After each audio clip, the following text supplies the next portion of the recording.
Welcome to Roleplaying History, the podcast where we explore the history of role-playing games. I'm Wayne Davis, and I'll be your guide for today's tour. Episode 93, Hyborian War. Before we get into this week's topic, I wanted to hit on one of the subjects from the special release I did last weekend. I noted that one of our listeners, Larry Anderson, suggested we cover the top 10 modules of all time. Personally, I think that's a hell of an idea, and I want to run with it. But, as is my nature, I want to put a twist on it. I'd like to cover the top 10 or 20 modules as reported online or through various polls taken over the years, but I also want your thoughts on the best 10 or 20 modules of all time.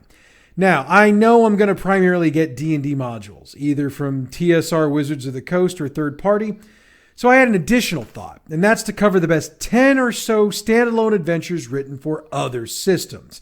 And no, I wouldn't put Pathfinder in this category. Their first edition is basically D&D 3.75, so I'm inclined to include their adventures in with the D&D modules. But if you all object, hey, it's your show, I'll do it another way. Anyway, to do all this, I need your help. Let me know what your choices would be for the best modules. You don't have to separate by category, because I'll do that myself when I put the episode or episodes together. And you're not limited in the number of modules you can name. You give me what you got, I'll figure out how it's going to work.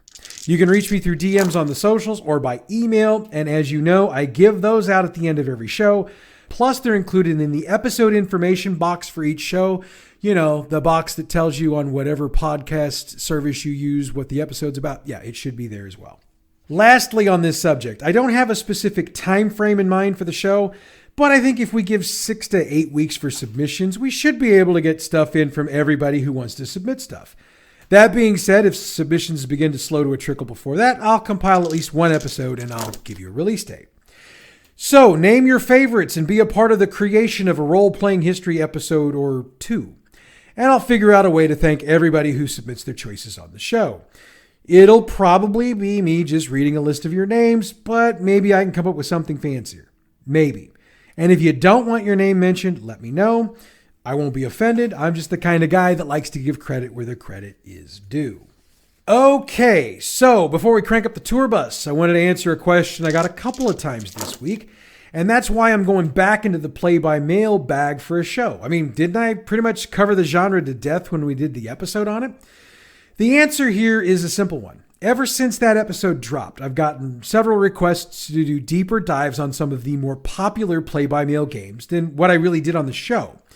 So I've been cherry-picking some games, checking to see if I can dig up enough information to do an entire show on them, and then working to get that research together. This happened to be the episode that got done first. So let's crank up that tour bus and get into today's topic. Now, like I said, I know we covered play-by-mail games in depth back when we did their own episode.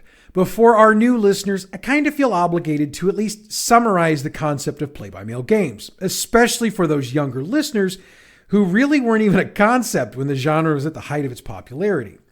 It needs to be understood that play-by-mail games have been around since before D&D was even created.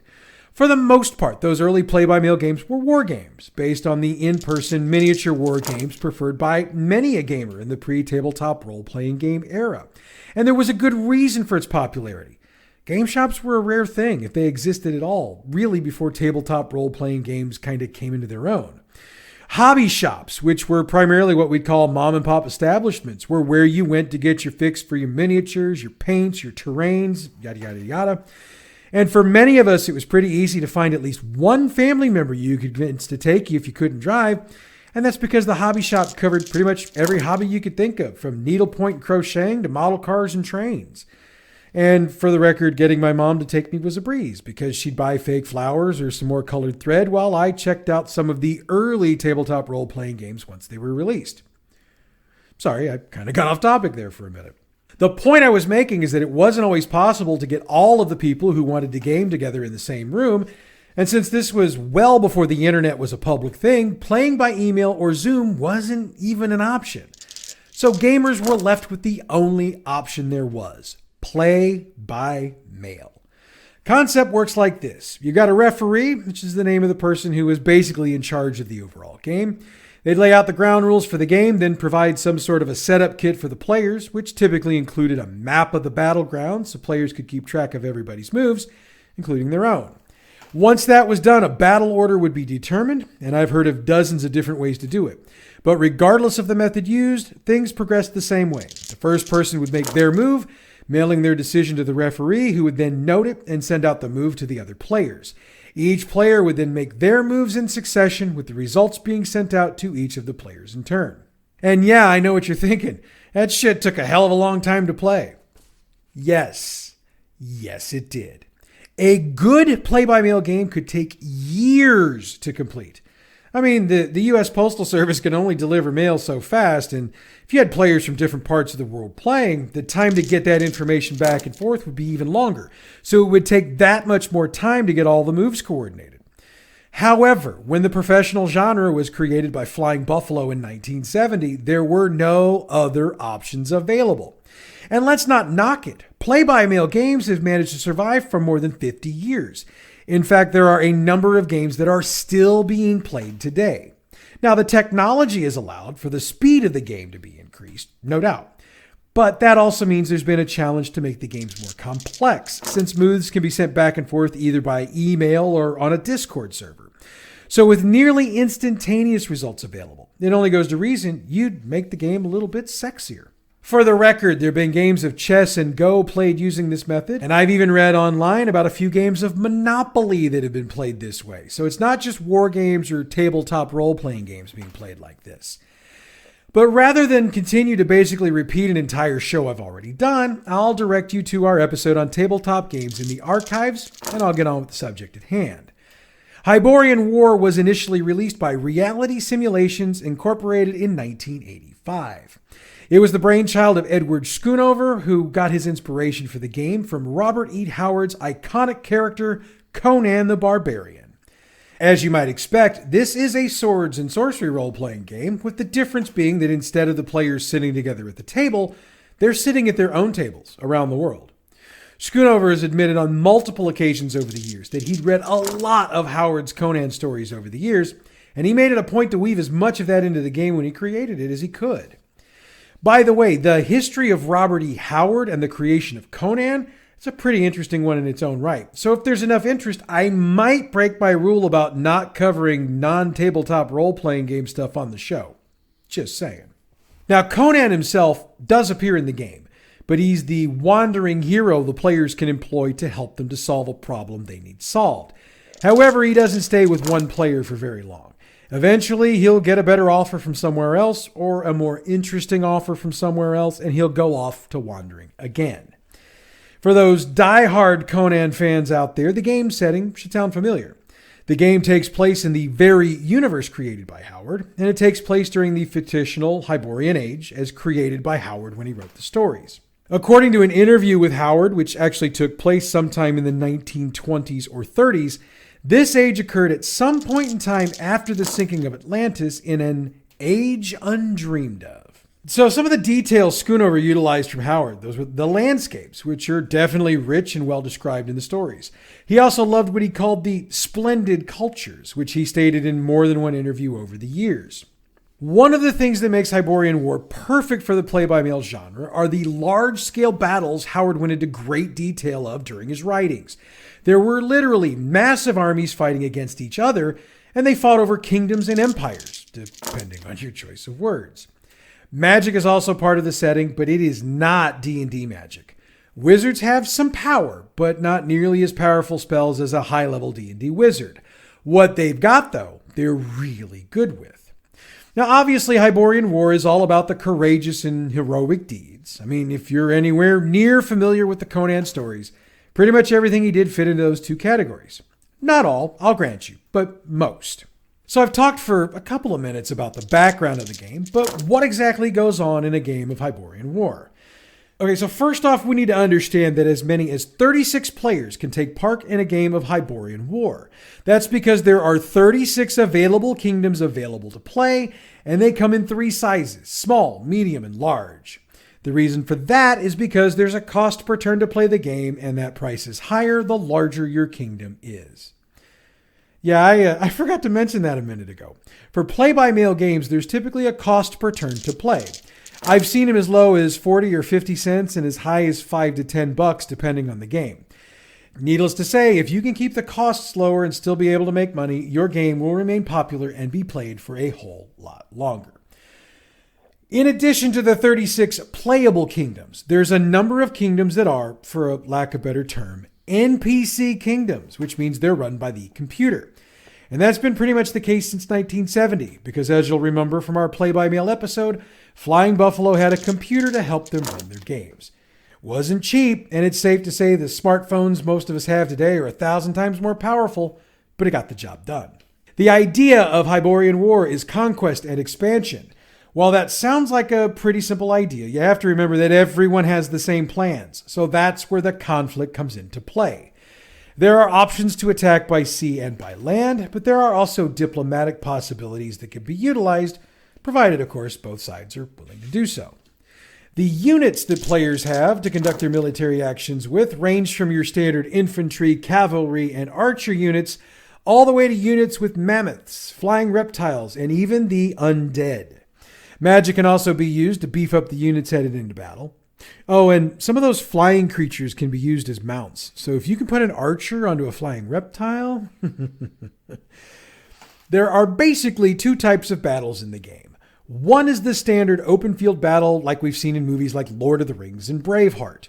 Unit organization tends to be rather loose, though some strategy needs to be utilized so as to not have your weakest unit going up against the opposition's toughest. That being said, these battles tend to have a much larger number of troops in them than the other type of battle. That battle type is referred to as a set-piece battle. The set-piece battle would be the type that takes place in a marsh, or maybe in a region with lots of hills and valleys, as opposed to the open field, which is literally an open field with no obstructions.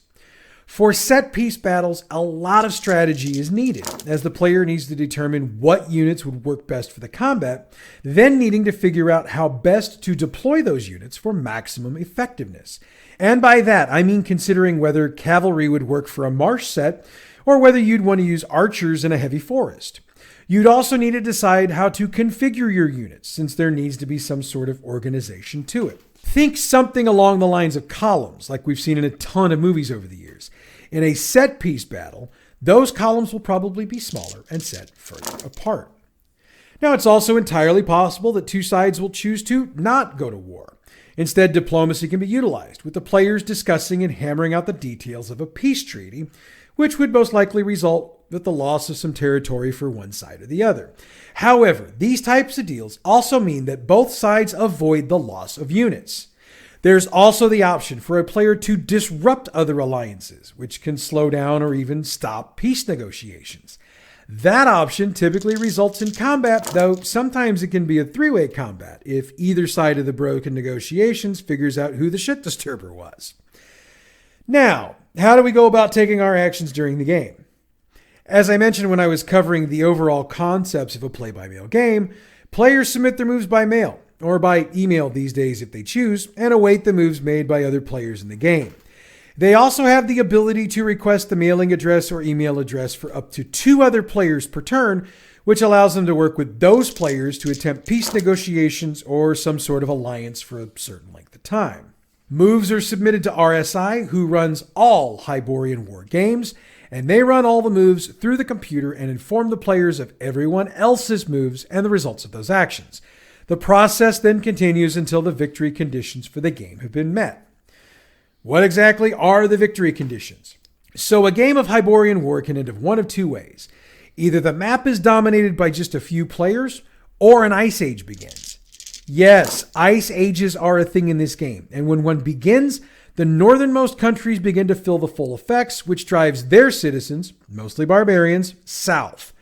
And they're given a large kingdom each to settle in, as well as the ability to move freely through the borders of all other kingdoms, whether they're friend or foe. At that point, the game continues until the glacier encroachment reaches an advanced stage.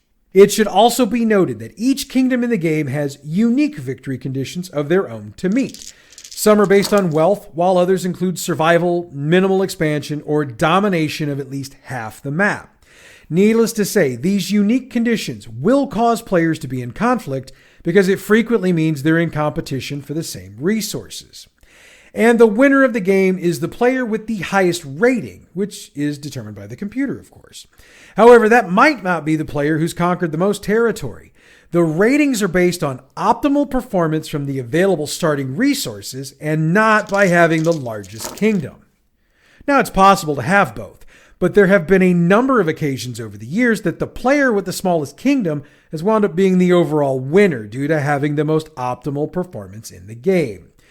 Sucks if you're the one who took over half the map, but that's how the game works, and everyone is made aware of those possibilities before the game even begins. I should also note that games usually last from between 30 and 50 turns, though some games have gone shorter or longer depending on number of players and or the needs of the game itself. And as I've mentioned on more than one occasion, a turn can take many weeks, many months, or even a year to complete. So if you're going to play this game, you're going to need to be exceptionally patient and keep copious notes. While RSI created the game and has been running it since 1985, they've been smart enough to improve their tech as the technology available has improved. They've also listened to their players as they've implemented rules and policies suggested by their players over the years. The option to use email for move submissions is but one of the list of suggestions. The Times have also seen the creation of online fan sites that provide a multitude of reference materials on the game, as well as public forums for players to chat about the game itself. Needless to say, if you're looking into playing the game, these would be a great place to start, as the opportunity to learn as much as you can about the game is definitely available to you. We've come to the point in today's tour where it's time to talk about how well the game was received, as well as checking out some of the reviews. Now, since Hyborian War isn't like a book or tabletop role-playing game, the reviews are going to look a little bit different. So with that being said, let's get into it. When Hyborian War began in 1985, the play-by-mail community was generally pleased with it, giving it mostly positive reviews. The first magazine review I could find was in 1987 in Space Gamer Fantasy Gamer, though the reviewer's name wasn't given. The review noted that RSI deserved a lot of credit for delivering a game with a high level of quality, which RSI had promised when the game had been announced. That being said, though, the reviewer also noted that there were, quote, some minor improvements needed, end quote. In the August-September 1987 issue of Gaming Universal, Bud Link noted that the game was, quote, perhaps one of the finest demonstrations of creative writing in the rulebook and turn reports upon a continuing basis, end quote. These types of reviews continued through the 1980s and 90s. With the digital age and the adjustments made, the positive reviews have continued to roll in. In 2008, Hyborian War won the Origins Award for Best Play-by-Mail Game. For a game hitting its 38th anniversary this year, Hyborian War continues to adjust and adapt to the times, and it shows no signs of slowing down. In fact, RSI reports that during the pandemic, the number of players playing games increased, and to this point, that increase has held. I think that brings us to a good stopping point for today's tour, since we get to end on a really positive note. Next week, we dig deep into our game bag to check out Nightbane and Everway. In the meanwhile, I'd appreciate it if you check out our other fine podcast, Bad GM's Campaign Build-Along. This week, we finally get our group to their destination, but whether they work on their retribution mission or their rescue mission is still a bit up in the air. See how we're going to resolve that in this week's show. Bad GM's Campaign Build-Along is available wherever you get your podcasts or on our website, badgmproductions.net. The music we use for this show comes from Pixabay.com. Check them out for all your license-free, royalty-free music needs. Role-Playing History is a production of Bad GM Productions. Check us out on Facebook at facebook.com/gaming/Bad GM Prod. On Twitter at Bad GMP.